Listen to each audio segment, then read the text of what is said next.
Good morning. Welcome to the Kate Shepherd Elementary Newscast. Today is Thursday, August 25th, 2022. Please stand to join me in the Pledge of Allegiance and a moment of silence. Salute, pledge.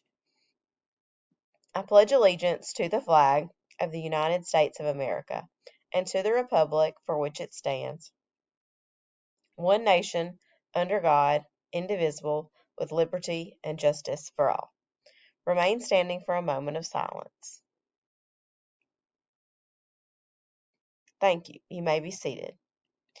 Announcements. Teachers, please post your attendance between 8:20 and 8:30. Also, gold stars for you for everyone posting attendance, doing a great job of that lately. We are pretty much at the 100% mark each day with no phone calls or emails, which is awesome. Way to go. Also, classroom phones, make sure those are up as high as you can get them for early dismissals and such when they need to reach your classroom. Late duty. Today is Miss Hatcher, tomorrow is Miss Langford.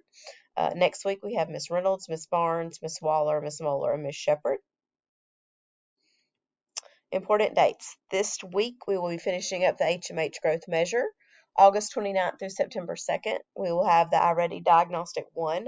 September 5th, Labor Day, we'll have no school.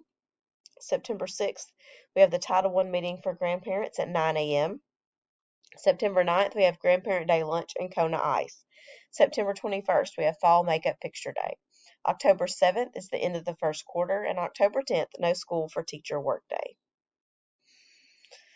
As I mentioned earlier, we have our HMH growth measure. Yesterday, our fourth grade teachers took our fourth grade friends to do that, and today we will finish up with our fifth grade classes in the computer lab and the collab lab. This schedule may have to be altered slightly due to PE times. So I'm sure we'll have a time for them to get in there.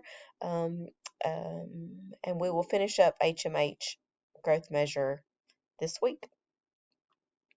That's all for today's news. Have a thankful Thursday, Kate Shepherd.